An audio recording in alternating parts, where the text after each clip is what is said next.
Hey folks, welcome to Roland Martin Unfiltered. On today's show, voting rights for formerly incarcerated, two huge initiatives, one in Louisiana, one in Florida. We'll talk to Carmen Perez, one of the co-organizers of the Women's March, about this critical issue. Also, it is 2 weeks until Election Day, and voter suppression is rampant all across this country. This time was happening in Waller County, Texas, where they are targeting Black and Latino students at Prairie View A&M University. The NAACP Legal Defense Fund filed a lawsuit this morning. We'll explain to you exactly what it is about. Also, two court decisions actually protecting the right to vote in Missouri and New Hampshire. We have the details. Brian Kemp, the Republican running against Stacey Abrams in Georgia, they'll be debating in about an hour, caught on tape worrying about people actually voting. You're the Secretary of State, dude. You should kind of want that. We have the audio. Can't wait to discuss with our panel. Meanwhile, in Georgia, an old story about and photo surfaced about Abrams burning the Georgia state flag in 1992, the Confederate racist one. We'll explain. Also, if the Democrats have a good election day in 2 weeks, they can thank Black female voters and Black female candidates. The electoral power of Black women is big, and we'll break it down with a university professor. And also, Megyn Kelly is apologizing after today saying, I don't see what the big deal is about blackface. She learned real quick how social media felt. We'll read to you her apology. Also, Niecy Nash has just put out a helpful PSA for all the white women who losing their damn minds calling the cops on Black people. Trust me, you're going to get a kick out of this one as well. And yes, the racists in Florida have issued a racist robocall against Andrew Gillum. Boy, they don't want to see a Black man become governor. And Donald Trump last night said, I'm a nationalist. He left out the white part. But we are not a fool. Our panel will break that down as well. It is time to bring the funk on Roland Martin Unfiltered. Let's go. He's got it. Whatever the biz, he's on it. Yes, that is live. Whatever it is, he's got the scoop, the fact, the find. And when it breaks, he's right on time and it's rolling. Best believe he's knowing. Putting it down from sports to news to politics. With entertainment just for kicks, he's rolling. It's on go, roll, y'all. It's Roland Martin, yeah. Rolling with Roland now. He's funk, he's fresh, he's real, the best, you know he's Roland Martin now.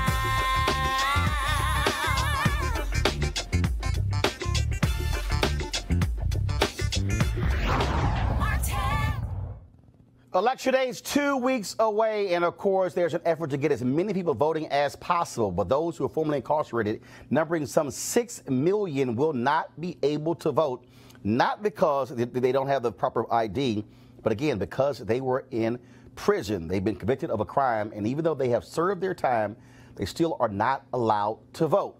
And the community this most impacts, African Americans. Black folks are 4 times more likely to lose their voting rights than any other race. We're talking about restoring voting rights to returning citizens. There are a couple of initiatives happening, one in Louisiana and one in Florida. Well, this is critically important. That could be a game changer in future elections. Joining us right now is Carmen Perez, Executive Director for the Gathering for Justice, also co-organizer of the Women's March. Carmen, this is one of those issues that, again, people say, oh, this isn't right, it isn't fair, but the reality is both political parties, Republicans and Democrats, have 2 separate views on this issue. That's right. So we know that many people who have felony convictions don't have the right to vote. So it's not just people who are coming out of prison like yesterday. We're talking about people who have done their time. They have served their time. They are now community members. They're contributing to the community. And so in Florida, there are 1.5 million people with a felony conviction. And so Desmond Meade is working on voting restoration rights. And so this is going to be a huge game changer. It's something that we all need to get behind. But there are both Republicans and Democrats that are in agreement that people deserve the right to vote in Florida. And not only that, you also, of course, you have an initiative that's been going through the legislature in Louisiana, also dealing with this as well. And again, we are seeing people who recognize that it makes no sense whatsoever denying the right to vote of people who served their time, some of them 20, 30, 40 years ago. That's right. We just finished a concert here in California this weekend called Time Done. It's to launch a new campaign for those who have served their time. They've done their time. It's been 20, 10, 5 years. And so we believe that it's important, though there are 70 million people with felony convictions, and there are 40,000 barriers, legal barriers for those folks who cannot get a job, housing restrictions, voting restrictions. To what you're saying, it's so important for people to understand that this affects so many people, not only those that have served their time or who have never done time inside prison, because people have felony convictions without serving time, but also their families. My husband is somebody who has served their time. He was convicted of something when he was 19 years old. He is somebody, and my family cannot adopt anyone, right? So he is somebody who is working on this. Desmond Meade, Louisiana has this whole voting restoration rights. It's going to be huge for our country, but we also know that there are individuals that are putting voter suppression laws into place, and we got to fight back, especially with the midterm elections. Henry, go to my iPad, please. This is from nonprofitvote.org. What you'll see is that voting rights retained while in prison for a felony conviction. Only 2 states, just 2 states, Maine and Vermont. Voting rights restored automatically upon release from prison. D.C., Hawaii, Illinois, Indiana, Maryland, Massachusetts, Michigan, Montana, New Hampshire, North Dakota, Ohio, Oregon, Pennsylvania, Rhode Island, and Utah. Voting rights restored automatically once released from prison and discharged from parole.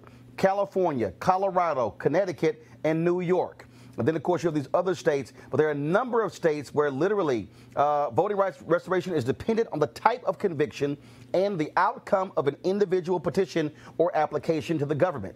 Alabama, Delaware, Mississippi, Nevada, Tennessee, and Wyoming. And this is the huge one.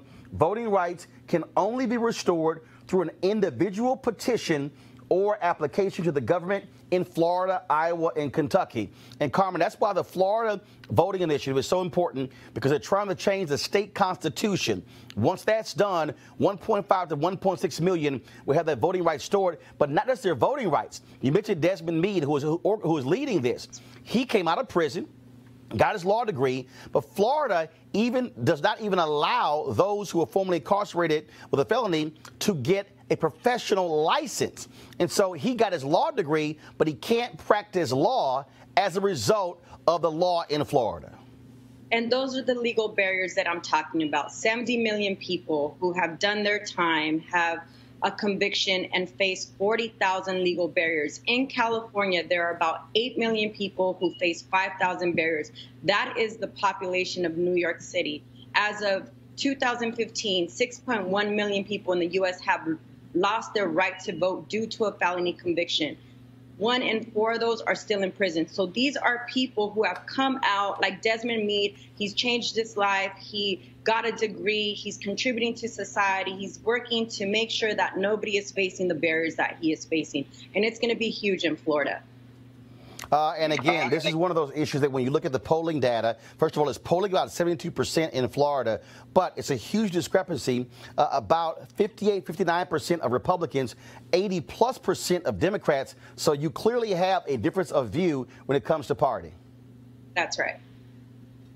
Well, look, I think it's going to be a huge, huge thing that if they're able to get this passed in Florida. And here's the key, folks. It must pass by at least 60% in Florida. It can't be simple majority. If it gets 60% or more, it passes, it changes the state constitution, and then they'll have the right to vote. That's going to be a major, major victory, and it could change elections in Florida when it comes to the legislature, but also congressional races, senatorial races, and gubernatorial races, and could have a huge impact on the 2020 election. And so trust me, if a Donald Trump goes to Florida talking Mr. Law and Order, this could very well sink his chances of winning Florida in 2020. And those who don't have the right to know have family members who do have the right to vote. So people need to go out and vote. This is huge for us. These midterm elections are going to be huge for so many of us that are impacted by so many of these issues. And so I really, really, really, really urge all of you to go out and vote. All right, Carmen Perez, we certainly appreciate it. Thank you so very much. Thank you. All right, I want to go to our panel right now. Nick Rathod, Vice President of Asian Americans, Pacific Islanders, Progressive Action. How you doing? Good. Lauren Victoria Burke, writer for the National Newspaper Publishers Association, and also Malik Abdul, National Communications Director for the Black Conservative Federation. Folks, when you look at what is happening, what's happening, of course, in Louisiana when that bill was passed, affecting some 2,000 people. But again, this in Florida, first and foremost, this is a ballot initiative being led by African Americans, okay, in Florida. Again, 1.5 to 1.6.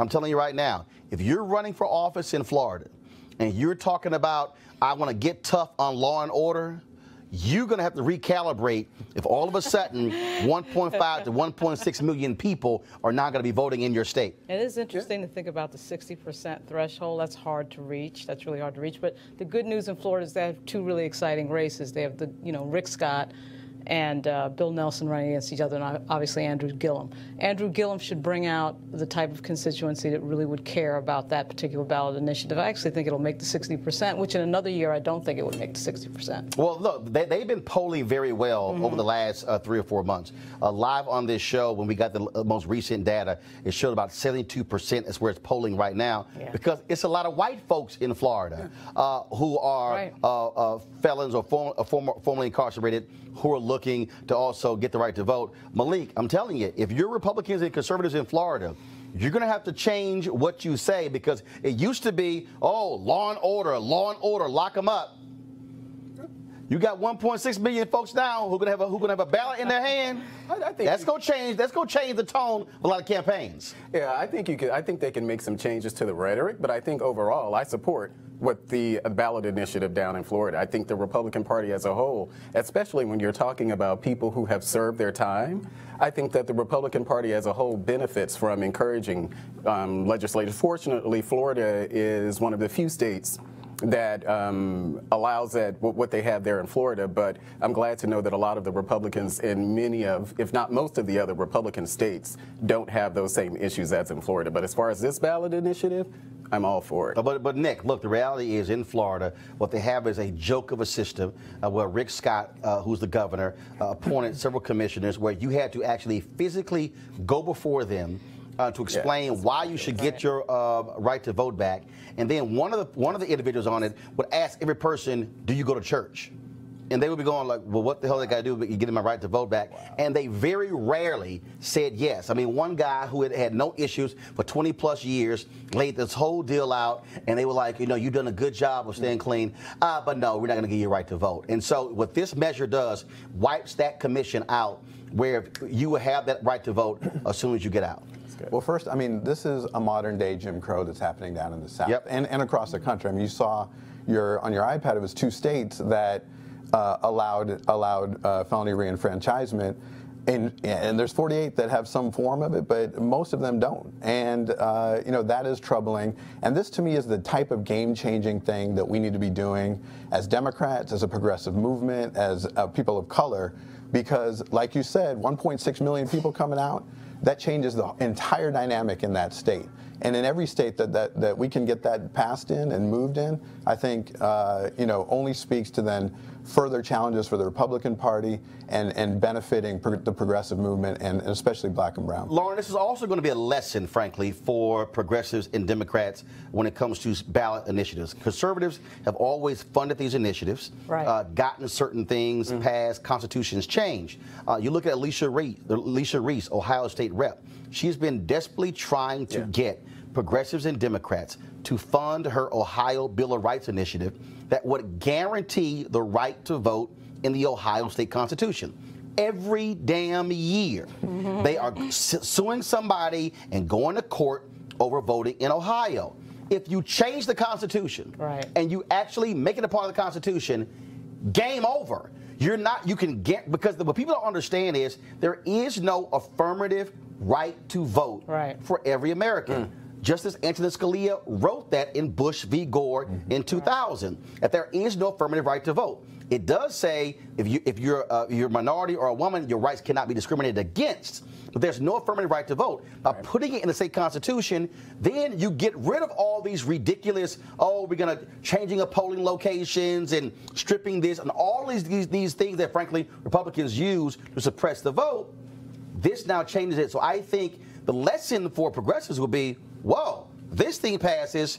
Now, let's stop sitting here waiting for a progressive Supreme Court or a federal bench change the state constitution. It's so hard, though, on the left to fund so much of what needs to be funded. I mean, we spend so much time. Well, they can fund stupid stuff. Well, we do fund stupid, but the thing is that we have to spend so much time just protecting the franchise, protecting the vote. You know, just on a basic level. You see what's going on right now with voter protection. So much energy has to go into voter protection. So many attorneys have to work on that. Yes. That the ballot initiative piece has been missed. It's been missed over the years. I mean, let's face it. But, you know, if you get the right governor in there in Florida, that'll be a big help as well. But here's the piece, though. I'm going to go to you. 2011, the Ohio legislature passes this onerous voter ID law, voter suppression bill. Right. They get more than 400,000 signatures to put it on the ballot in 2012. All you needed was 330,000. They got way over that. Right. What happens? The legislature goes, oh, hell no. We are not going to have all these folks motivated to turn out. Right. Here's the deal. White folks will vote for an affirmative right to vote in the Constitution. Exactly. They changed that law, and they said we are not turning those people out because, and they were still on the ballot, but they did not want it to happen. In Maine, Republican legislature took away the right to same-day voter registration. The residents in 2010, Maine residents said, who the hell asked y'all to do that? Right. Put it back on the ballot in 2012. Right. It passed by more than 65%. Right. The point here is, I think that when you have these ballot initiatives when it comes to voting, you can thwart Republicans because I just don't see a white Republican going, damn it, I'm going to vote against have my right to vote. Well, anytime you have an issue like that, particularly like that, the ones you just mentioned, that galvanizes that many people, you've got it. I mean, we live in a country with 70 million people who have a criminal record. Right. So, you know, when you have that many people who have a criminal record, obviously we're specifically talking about felonies, but still, that's a lot of people who understand involvement with the criminal justice system, and they're going to be for something like, because there's really no reason, once you've paid your debt to society, there's really no reason that you shouldn't be able to re-enter. Nick, final comment. Well, this is a matter of the wrong priorities, I think, for the progressive movement and the party. We continue to focus federally, and where we actually need to be focused is at the state level. What Republicans have done, focus on state. For 40 years, they've been building at the state level, which is why currently they have historic control of the governorships, historic control of attorneys general, historic control of state legislatures, and if we don't control those things, we lose everything. So ballot initiatives, invest in those. They turn people out. They're a way to get people to the polls.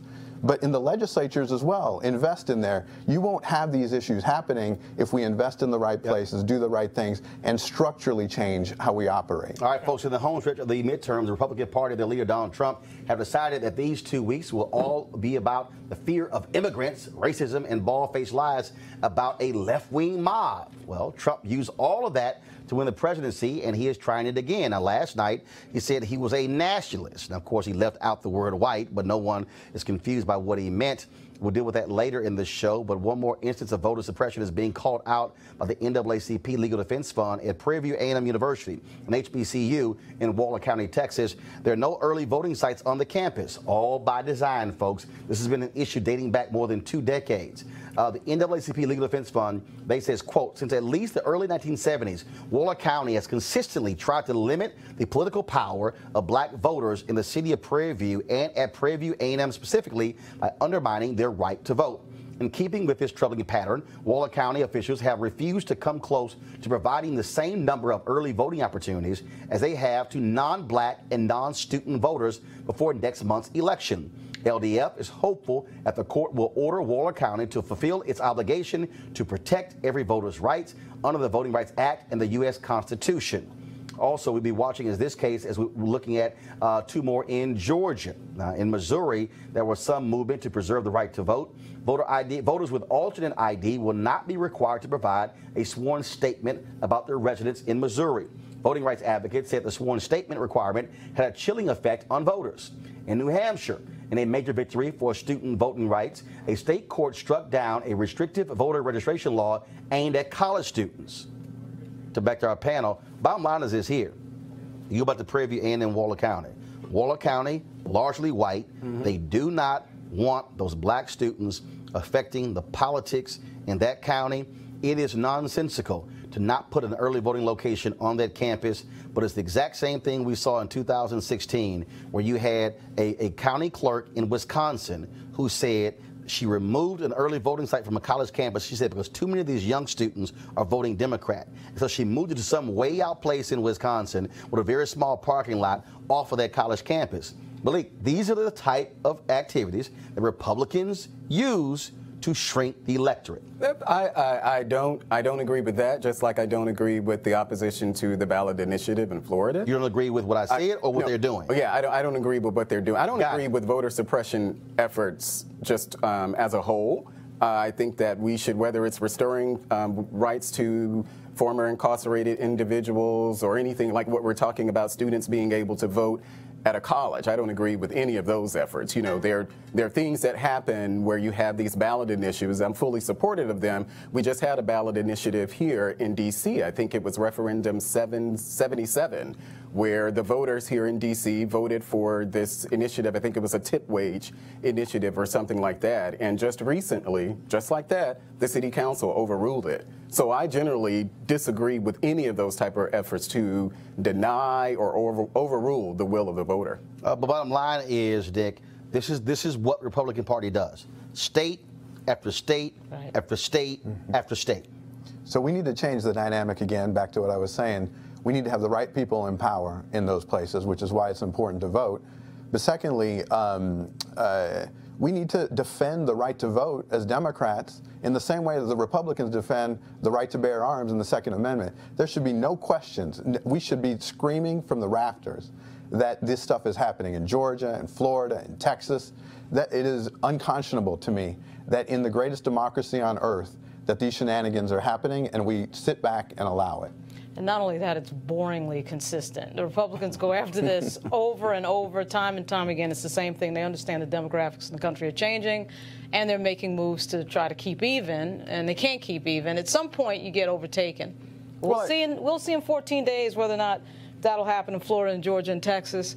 I doubt it'll happen in Texas because there's so many complications with regard to certain constituencies that are, you know, made like this, making it more hard for them to vote. But Georgia and Florida, we may see a realignment for Team Blue. We'll see. Yeah, well, I think it's important to at least distinguish what's happening in, for instance, Texas with the students being able to vote at Prairie View and what's happening in Georgia with this voters, the 52,000 voters who can vote, but they have to, what is that, the exact match law that they're doing down there on the floor? Yeah, I mean, I think it's important to distinguish what's happening there from what's happening in Texas. But actually, what previously happened in Texas, that 5 different federal judges said that the Texas voter ID law was discriminatory. The Obama administration sided with the plaintiffs in that. The Trump administration comes in, they sided with the state of Texas. They went to the Republican Supreme Court, and then they sided with Texas on that. But again, and let's be real. They said some 600,000 folks in Texas disenfranchised by that voting ID law. Right, and voter suppression is now effectively the policy of the Republican Party. I mean, this is what they believe. Based on what? No. It is based on an opinion. No, it's not. No, it's not. Hold up.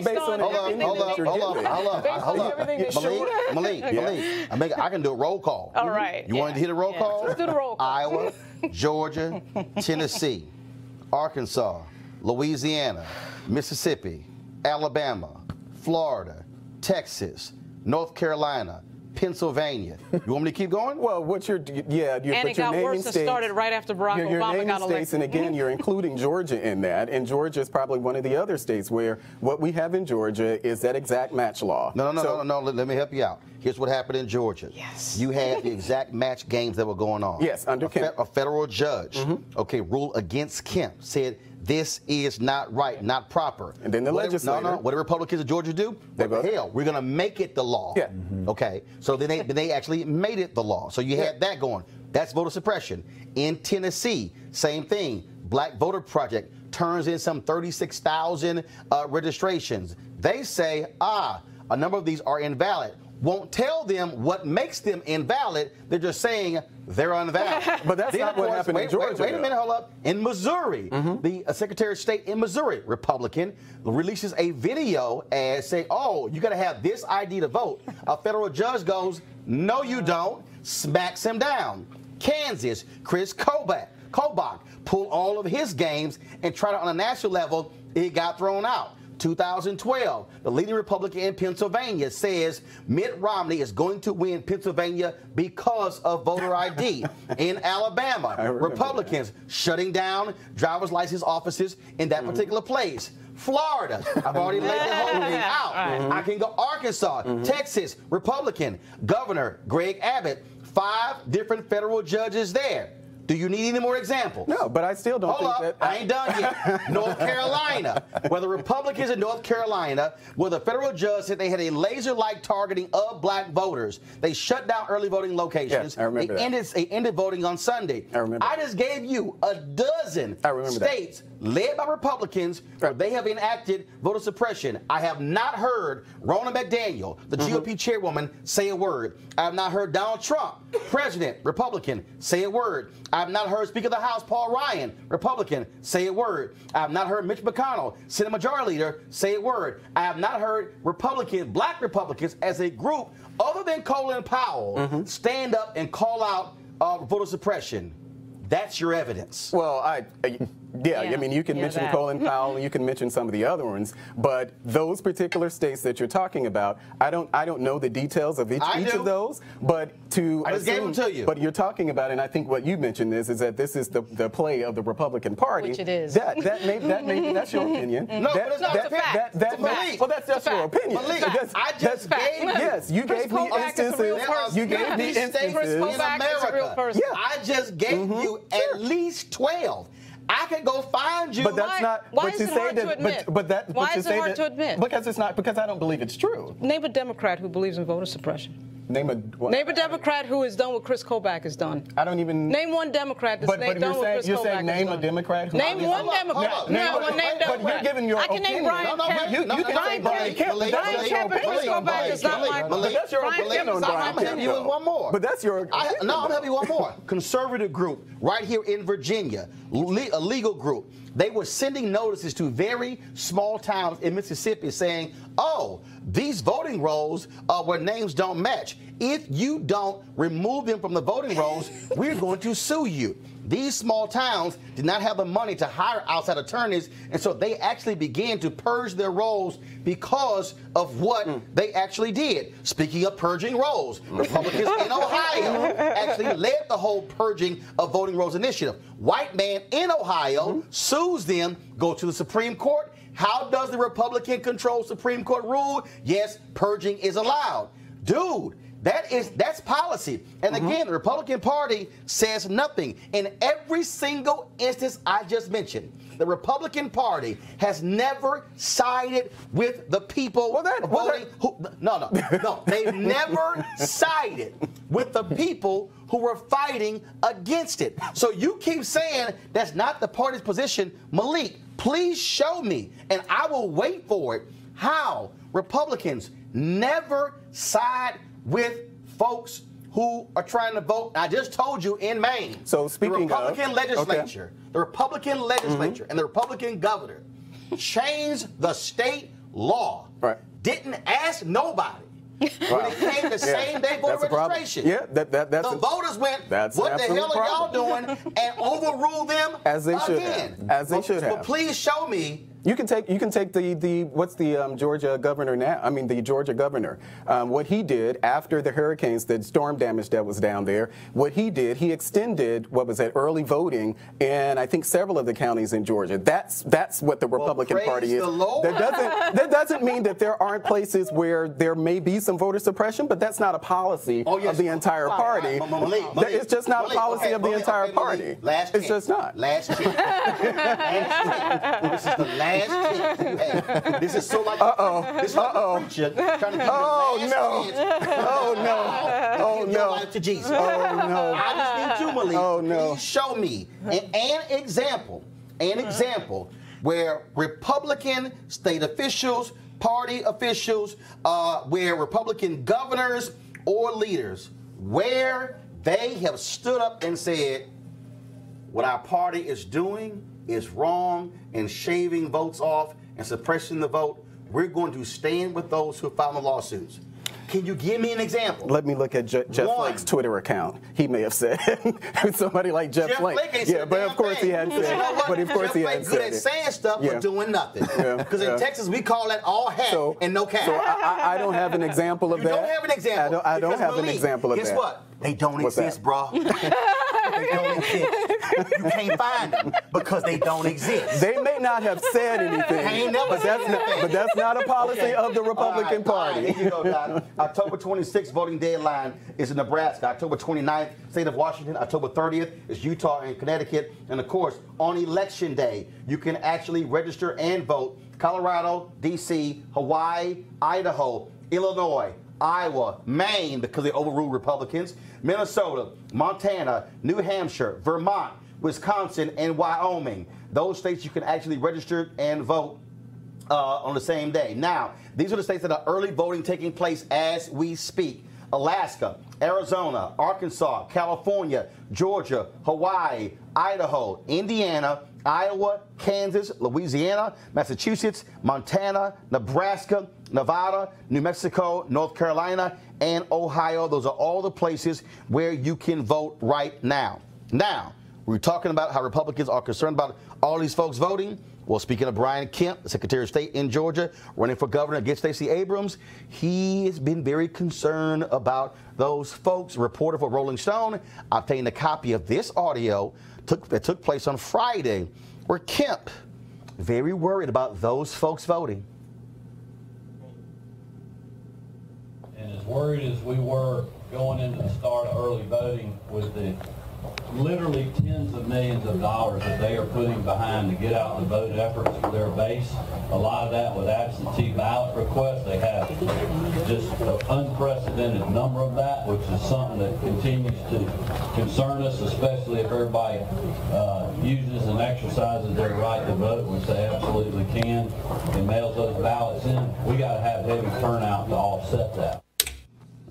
He is really concerned about them turning out, but he's doing all he can to make sure it doesn't happen. Now, in less than 30 minutes, of course, Stacey Abrams and Brian Kemp will be engaged in their first debate. It's going to be airing on Georgia Public Broadcasting. If you go to RolandSMartin.com and RolandMartinUnfiltered.com, we're going to have the debate on our website as well. Now, yesterday, though, the New York Times reported that Stacey Abrams, as a college student, participated in a demonstration where she burned the then Georgia state flag. Now, of course, that was the Confederate flag in Georgia. Of course, this was a story from the Atlanta Journal-Constitution in 1992. AUC students burned state flag in protest at Capitol. Now, here's what the flag looked like back then. We're going to show you the flag. Guess what? That damn thing was worth getting burned. Now, of course, stories coming out right now. Brian Kemp is hoping that's going to revive some feelings among Republicans there in Georgia as it relates to that. To me, non-story, because I set that sucker on fire today. Well, the problem is if you care about that issue and that's your wedge issue, you were voting for Brian Kemp anyway. Right. So I don't understand why. What I think it really shows is the Oppo research against Ms. Abrams is non-existent or weak or something, because if that's all they've got a huge problem. I mean, in 1992, when she was a Spelman, why would anyone care about that? Well, we care what Kavanaugh said. We care what Kavanaugh said in his yearbook. So flags and Kavanaugh. But that's a false equivalency. We care about what he said. Nick, go ahead. That's a false equivalency. But is it though? Nick, go ahead. Yes, because so what happened with Kavanaugh? He committed an actual crime. Did he? Yes, he was accused of a crime. Okay, he was accused of a crime. Right. There's a difference. And they had a witness, they had evidence, they had uncorroborated a whole lot of things going on there, and it was a crime that needed to be explored. Her right to protest is protected by the First Amendment. Mm-hmm. That is not a crime. And to Roland's point, the Confederate flag, I would be participating right now in burning that thing. And I think a lot of people, the actual issue here is that this is just a distraction to what Brian Kemp is actually doing down there, suppressing votes and suppressing black people from coming out and trying to, again, dog whistle to get white people to come out and vote. Well, personally, I don't have a problem with her protest. I don't agree with it. It's not something I would have done. I wouldn't have burnt the flag in the same way I don't kneel for the anthem. But you got a problem with, but do you have a problem with that Confederate flag? Well, I'm from Mississippi, so our state flag actually has the Confederate You got a symbol problem with that flag? in our sack. No, I don't. You don't have a problem with the Confederate emblem being in Mississippi? I grew up in Mississippi all of my life, and none of my friends, none of my family, none of any of the black people I know from Mississippi protested our state's flag. No, that's not what I asked you. What I'm asking you again is, I personally do you have a? I'm personally not offended by it. Are you telling me you don't have a problem with the Confederate emblem being on the state flag? So you have no problem that black children are growing up in Mississippi having to salute a flag with the Confederate symbol? As that kid who grew up in Mississippi, no, I don't. It didn't bother me when I was. And the Republican governor of that state had a problem with it. That's fine. Of South Carolina. Hold on. Let me go back. You are a black man in Mississippi. Black man. You have no problem. Black man from the hood in Mississippi. You have no problem with a Confederate symbol being on the Mississippi state flag. It did not bother me then, and it does not bother me now. So you will salute that flag? I don't salute Mississippi's flag. I live in D.C. I don't really salute any flag. Okay. Do you ever go back home for events? Mm-hmm. And when they say stand up, you salute it? I've never been to an event where we've had to stand up there. I was just there for my niece's graduation. But you got no problem with it? It doesn't bother me. If they decided to remove it, it's fine. But I'm pretty indifferent to it. It's not as that kid, and probably the only one on the panel who grew up in Mississippi, I can say that I don't know of the flag being a problem when I grew up. And this is just a fact. I can show you a lot of black folks who would disagree with that. I mean, I know. Well, I'm the Mississippian. I know for a fact. No, that's fine. But I know Angelou Ellis was also a native of Mississippi. Yeah, I'm not has been one of the folks who has been leading protests against that flag. But again, no. But it's always one or two who had that feeling. But I can tell you right now, when you have folks who still believe that the Confederacy should have won, that's a problem. But you mean that's a problem? Yeah, that's a problem. But that was the damn thing is still on the flag. Well, I mean, you're saying whether or not, and you also know in your home state when you go to Statuary Hall that the two statues from your state are Confederate generals. Are you kidding me? And in fact, we have a Confederate memorial in front of, I think, our old city, and are you cool our old with that? Capitol Hall. I was actually amazed by it because I never knew it was there. But you cool with that? If they remove it, fine. If they don't. Are you cool that the senior senator of Mississippi uses the desk of Jefferson Davis, the greatest traitor in American history? Well, I mean, I don't know. It's not like Robert Byrd didn't exist in the U.S. Senate from West Virginia. No, you didn't answer my question. The senior senator in West Virginia does not use the desk of Robert Byrd. But Robert Byrd was an ex-Cyclops of the KKK? Yes, but I'm asking and he was you again, a Democrat. The senior senator right now in Mississippi, it was actually passed by the U.S. Senate, which is a joke. That person uses the desk of Jefferson Davis. Yeah, I mean... You cool with that too? That doesn't bother me. Those are certain things, it just doesn't bother me. Okay. What does bother you? Well, it's a lot. we can talk about it, but those things don't. Okay. Those things. I see now why Mississippi still has fundamental issues when it comes. Because we have great people who are from there. No, actually, I see why you still have issues when it comes to economics. Well, I haven't lived there in about 18 years, yeah, so that's probably the reason why you left. All right, it is. Yeah, it's the whole reason why you left. Both black women are playing a huge role when it comes to turning out the vote. We have known this for quite some time, but only mainstream media has realized that black women actually are getting out to vote. Okay, black people in black media, we've always known that, of course, but you're also seeing black women who are now running for office, even though they're not getting the support they also need. So a new study has been dealing with that whole issue in terms of where black women stand when it comes to voting. So joining us right now is Dr. Andre Perez of the Brookings Institution. They've been looking at this. And Dr. Perez, how you doing? Doing well. How are you? Doing great. Good seeing you, sir. And so when you look at what is happening across this country, you got black women who are not waiting, who are not hoping some political party or some candidate come in with resources. Folks have been on the ground pushing and working hard for quite some time to turn out black women who also hate the Republican Party more than any other group in America.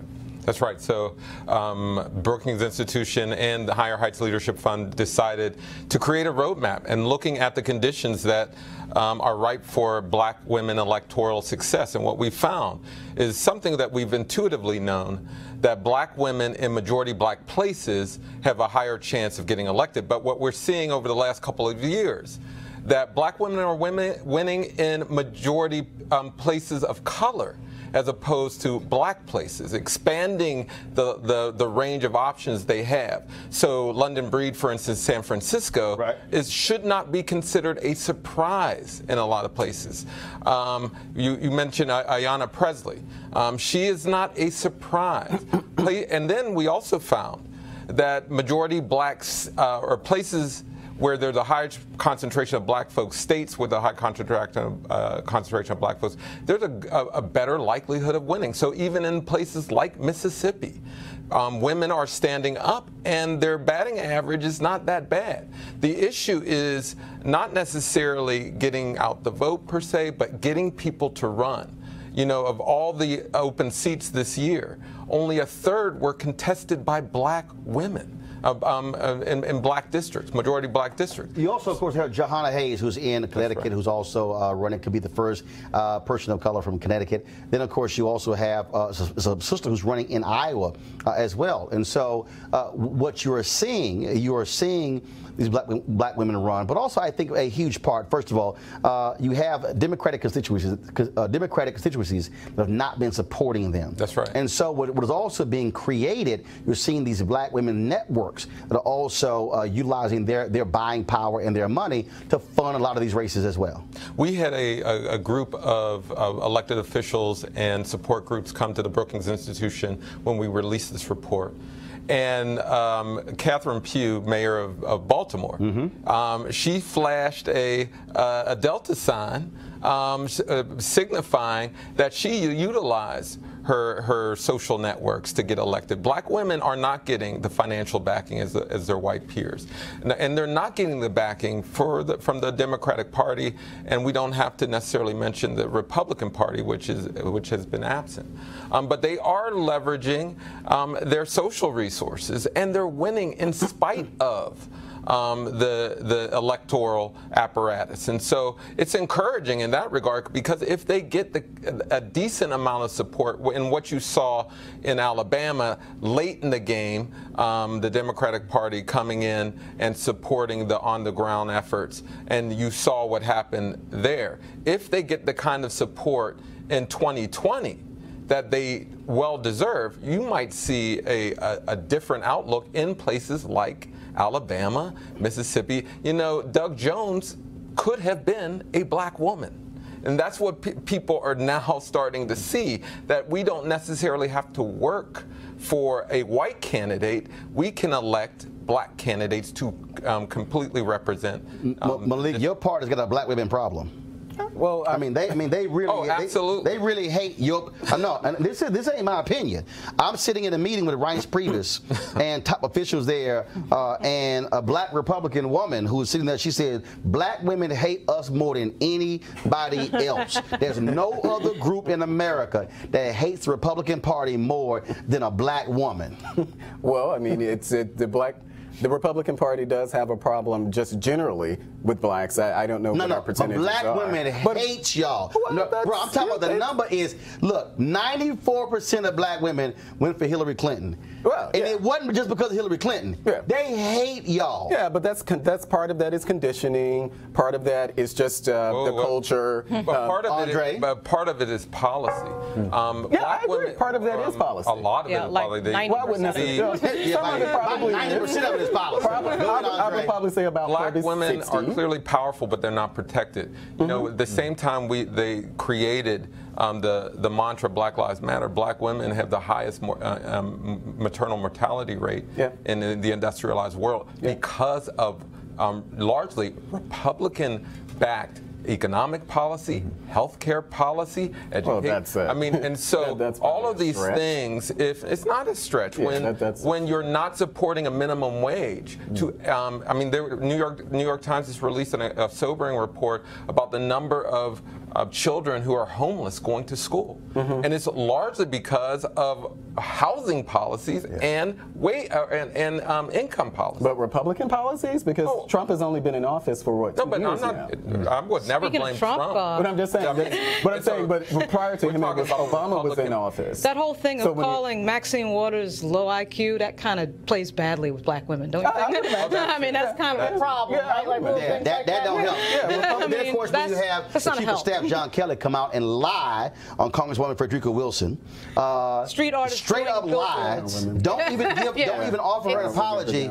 Oh, you remember that one? When John Kelly came out to the podium and then chastised her, saying she did not stand up and support federal agents in Florida, even though she kind of she was the one who made it possible to have the building renamed. And he basically called her out. It was a flat out lie, and he didn't even have the guts to apologize to her. That don't sit well with black women. I imagine. But to your credit, I would say that the Democratic Party, by and large, particularly the liberal side of the party, have also supported policies that have not behooved black women well. And at some point, and this is why black women are starting to run, because they're starting to say, hey, neither party is representing me. And so I have to run. And that's why you're also seeing a number of PACs that are starting to emerge. And so the Democratic apparatus is not sufficient for black women. And so, yes, it's not just Republican policies, but clearly they have not supported the things that black folk have represented, from welfare reform, the prison industrial complex, to a number of issues that went against black womenmen's interests. Yeah, but I don't believe that constitutes the 90+% that we generally vote. I mean, actually, it does. I think what are we now, like the largest political voting bloc in history? Count that to conditioning? No. But no, I said part of that. Part of it, yeah. I said part of that. I said part of it is conditioning. No. But also, see, here's the mistake. Conditioned for what exactly? Here's the mistake. We can't figure out the issues like anybody. What do you mean when you say conditioning? That says to me we're too stupid to figure out that one party is not good for us and the other is. It means that if you are a Republican, they don't have the agency to figure out what's going on. And you grew up in a Republican family in a rural part of West Virginia, like if you grew up in Mississippi and you don't know that the battle flag is on the flag, like that conditioning. Well, I grew up a Democrat, so I don't know what point you're trying to make. Let's talk about. And here in Washington D.C. Because it seems as if what you're trying to do is question my wokeness. Damn right. But I can walk in Condon Terrace, because I live in Ward 8 and I've been in Ward 8 all of this time. I can walk from Condon Terrace to Chopper City at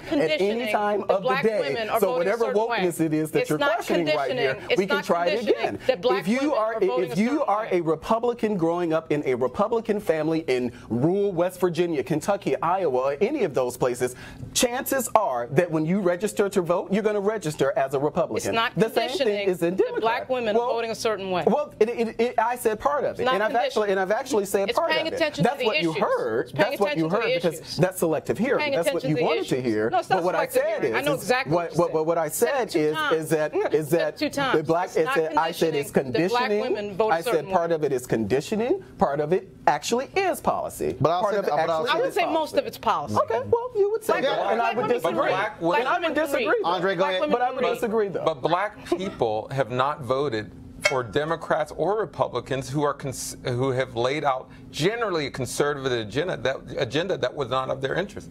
You know, so it's not. I've spent a large part of my career in Louisiana. Lots of black people did not vote for Democrats because they did not represent their interests. Precisely. What I'm saying is a lot of Republicans, black Republicans, don't vote for white Republicans because they don't represent their interests. There's nothing wrong with being conservative, nothing wrong with being a Republican. There was. But you better have policies. Yes. Oh, I agree with that. That can respond to your constituents. And all I'm saying is, if you Republican, y'all got a black women problem. Yeah, that's true. And they're going to be after your ass in 2020. I'm just letting you know. Dr. Andre Perez, we appreciate it, man. Thank you so very much. Folks, today on the Today Show, Megyn Kelly got into some hot water. Matter of fact, you know what? Don't worry about it. Leave Andre there. He ain't got nowhere to go. He can live there. He could be on the panel. So Megyn Kelly got some hot water today. They were talking about Halloween costumes, and she said this. You still be able to dress like a moron. But what is racist?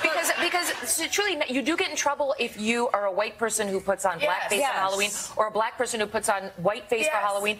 Like back when I was a kid, that was okay as long as you were dressing up as like a character. If somebody feels like something is offensive to them, then you should say it, and that's fair game. And you should be able to take it if you're going to dress up like that. Yeah, you got to be able to take it. Yeah, one of the things I mentioned is people dressing up like Nazis and this. If you think it's offensive, it probably is. Yep. And one of my big complaints just about society right now is whatever happened, and I know how you were raised. I don't know how you were raised, but that's questionable. Yeah.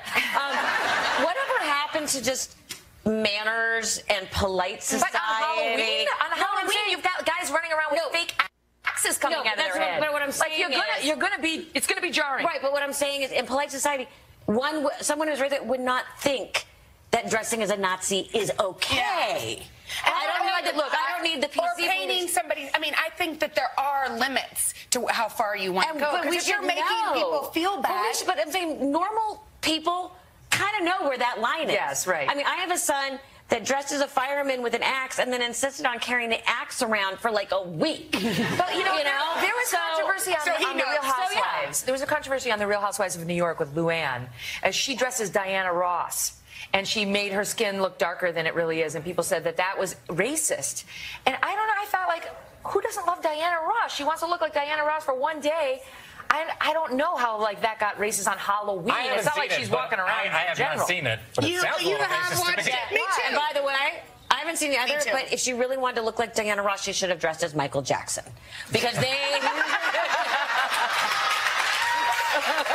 I don't know. I can't keep up with the number of people that... Just come on, we're already in the deep end. Literally. I can't keep up with the number of people that we're offending just by being, like, normal people. Well, there was a little problem there. First of all, that's what happens when you have no black people sitting at the table. Plus, it's a little hard when you replace two black people with Megyn Kelly and Tamron Hall and Al Roker. That conversation likely would have went a little different. She got lit up on social media, and just a couple hours ago, she released this. Henry, go to my iPad. Dear friends and teammates, one of the wonderful things about my job is that I get the chance to express and hear a lot of opinions.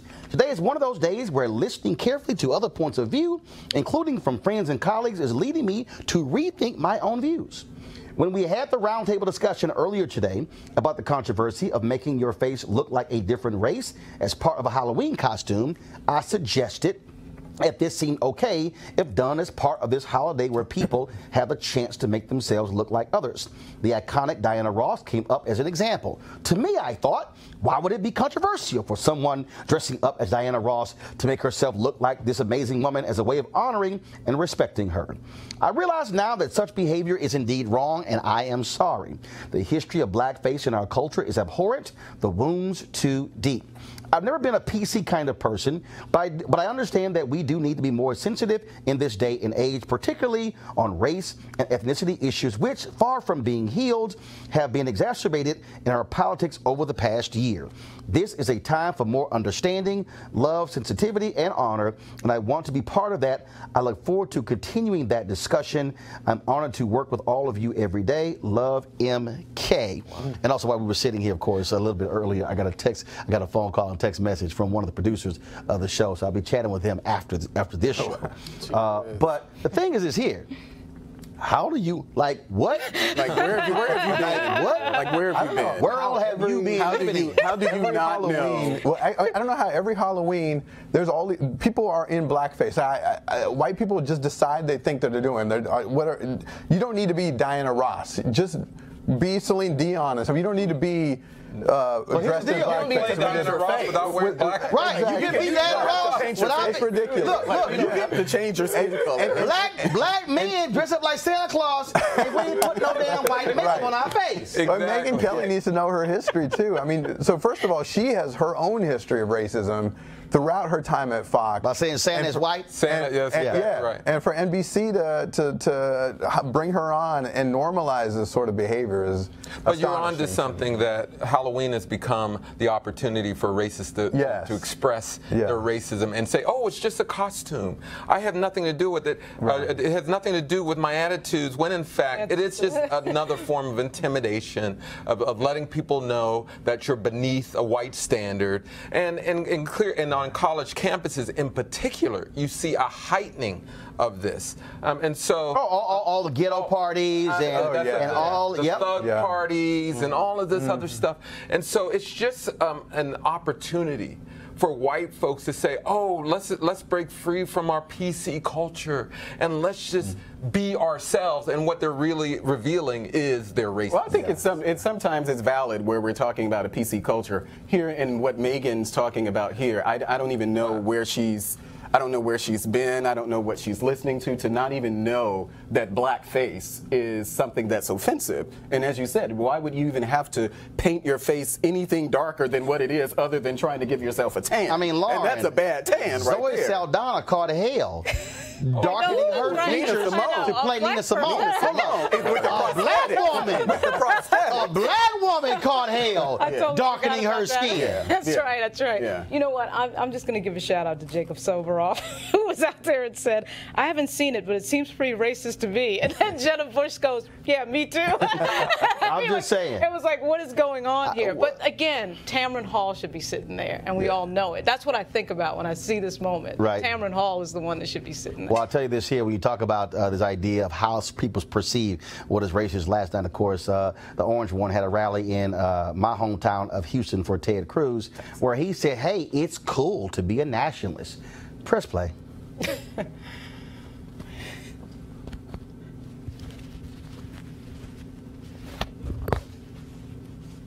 You know, they have a word. It sort of became old-fashioned. It's called a nationalist. And I say, really, we're not supposed to use that word. You know what I am? I'm a nationalist, okay? I'm a nationalist. Nationalist. Nothing. Use that word. Use that word. Yeah, it's old-fashioned, all right. It's definitely old-fashioned. That part's accurate. Unbelievable. 14 days. 14 days. You cool with, are you a nationalist? I'm a patriot just like Trump. No. He didn't say patriot. He didn't say patriot. He said, like no, Trump. that ain't what he said. That's what he meant. No. Now y'all go interpreting. He said, no, use it. He said, they told me not to use it. Right. He said, I'm a nationalist. I'm going to use it anyway. Are you a nationalist? I'm a patriot just like Trump. So you're not a nationalist? I am. If that means what a patriot means, then I'm all for it. You know damn well. I'm pretty sure that's what Trump meant. I'm pretty sure that's what Trump meant. So why did he say patriot? Well, because I think we know that Donald Trump is provocative. We know that he tries to push back against anything that's orthodox. And I think that's an example of what we're seeing there. White nationalists are orthodox? Well, he didn't say white nationalist. He said nationalist. But he white. But if you talk about, if we get to the definition of nationalism. But are you a nationalist? I'm a patriot. I'm an absolute See, you won't answer that damn question. See, it's amazing, Andre, how you won't answer the question because he knows exactly what the hell nationalist means. But if you're going to be a patriot like Donald Trump and signal a white nationalist word and then harbor all of the segregationists, the racists, the bigots in the Republican Party, then what kind of patriot are you? Well, Donald Trump has rejected that. No, he hasn't. Donald Trump has rejected. No, he hasn't. When has he not rejected racism and bigotry? When has he not done that? Hell, he still 2 days after Charlottesville, he President Douglas living at his house in D.C.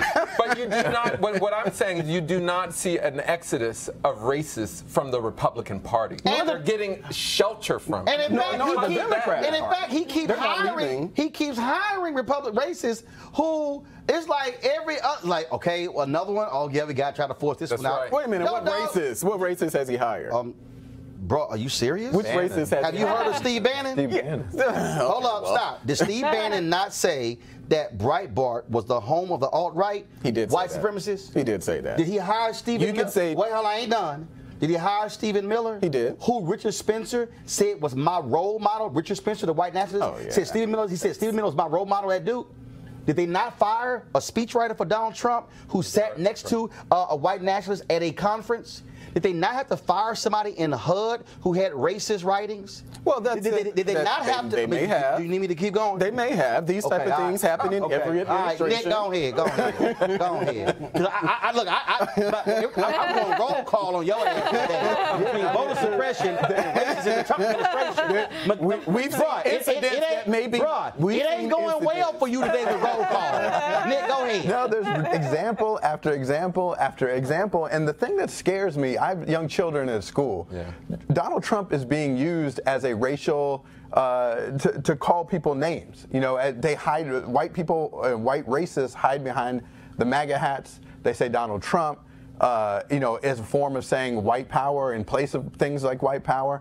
And he sort of doesn't, he doesn't do anything to disavow it. In fact, he's doubling down on it. Everyone knows what he's talking about there. And then the chants then that follow and people cheering USA, right. USA are just, it is, you know it when you see it, you know. Just like the Republican congressman who stood on the floor of the United States House to tell Maxine Waters that can we just stop focusing on discrimination and be one country when the Republicans were voting to actually overturn an Obama law that hit folks who were discriminating against black people in the buying of cars. Republicans actually passed that, getting rid of provisions to stop discrimination because they say we one country. And she said, I won't yield my time. But speaking of also, again, Republicans being aided by racism, this robocall went out across Florida against Andrew Gillum.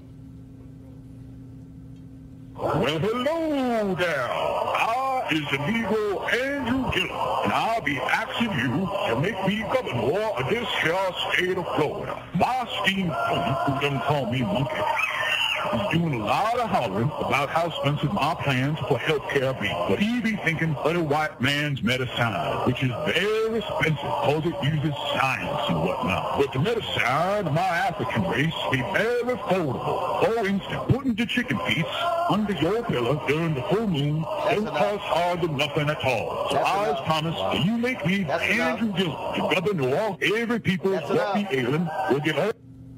That's the second racist robocall that white racists have unleashed against Andrew Gillum in Florida in support of Ron DeSantis, his opponent. That's unacceptable. It's unacceptable. It's the best black GOTV you could ever have. Watch the results in 14 days. But they're leaning on it. But this Keep running on it. Go ahead. They are leaning on this approach to win because you can win by defaming black people. And that is a harsh reality. That's why you're seeing so much talk about the new caravan and pitting Americans against Latino brethren. You know, it's just win, but name a recent race. I mean, because Gillespie went down in flames. Absolutely. Okay, on a totally Trump. I mean, you're right. Historically, of course, but recently, the racist running for U.S. Senator right now. Who's the racist running for U.S. Senator in Virginia right now? Corey Stewart. And he's going to go down in flames. But remember the ad that was actually run against, I think it was the Latino PAC or something, the ad that was run against, was it Gillespie? Right. Or was it the one with the guy was running around talking about he was going to round up and the Democrats pulled the ad. That was something that the Democrats actually did. So I think but you see, the MS-13 ads that Mr. Gillespie ran against Ralph Northam were a hell of a lot rougher than that ad. About the MS-13 ads, a hell of a lot rougher than one ad after ad after ad. You don't know anything about that. But I do know that the ads that I'm talking about. So wait now. But we also know this. The point was that was a race-baiting race. We also know this. And the race-baiting lost. The most racist campaigning in America right now is Duncan Hunter in California. Oh, yeah. What he has been literally calling his Democratic opponent, who's a Muslim, you vote for him, you are electing a terrorist. He is, and guess what? And your party has not disavowed Duncan Hunter. I can't speak for my party on that one. Well, it is the most racist campaign. No, he's been literally out of his mouth. Not racist unleashing a robocall. No, this has been coming out of Duncan Hunter's mouth. Duncan Hunter, the same one, of course, who got indicted. Him and his wife. And it should be Nick, final comment before I gotta go. I mean, you know, it's just to your point. I'm actually speechless. Yeah. It is unbelievable. I mean, throughout this entire hour, I mean, it's just example after example after example of the pattern and practice by the Republican Party to both suppress voters and to race bait. And that, to me, is what they think is a winning strategy. Let's see what happens in and what does it tell you? If racists are that comfortable in one party, there must be something attractive. I'm just saying. Folks, be sure to support Roland Martin Unfiltered by going to RolandMartinUnfiltered.com to join our Bring the Funk fan club. Your donations make this possible. We're trying to get 20,000 of our followers to contribute at least $50 for the whole year to help fund what we are doing. Tomorrow, right here on the show, we will be back. We'll talk about a former CIA whistleblower, of course, who's been calling out wrongdoing. Of course, he's heading to prison on some other stuff, but he was putting on blast wrongdoing taking place. And, of course, Niecy Nash got something to say to all these white women who keep calling the cops on black people. Y'all got to see this video as well. So look forward to having that. Plus, we will have video from the Stacey Abrams, Brian Kemp debate happening right now in Georgia. If you go to RolandSMartin.com and RolandMartinUnfiltered.com, we'll actually have that debate on our websites as well. Thank you, our panel. I certainly appreciate it. Thank you so very much. And, folks, thanks to all of you for watching. I'll see you tomorrow. Power!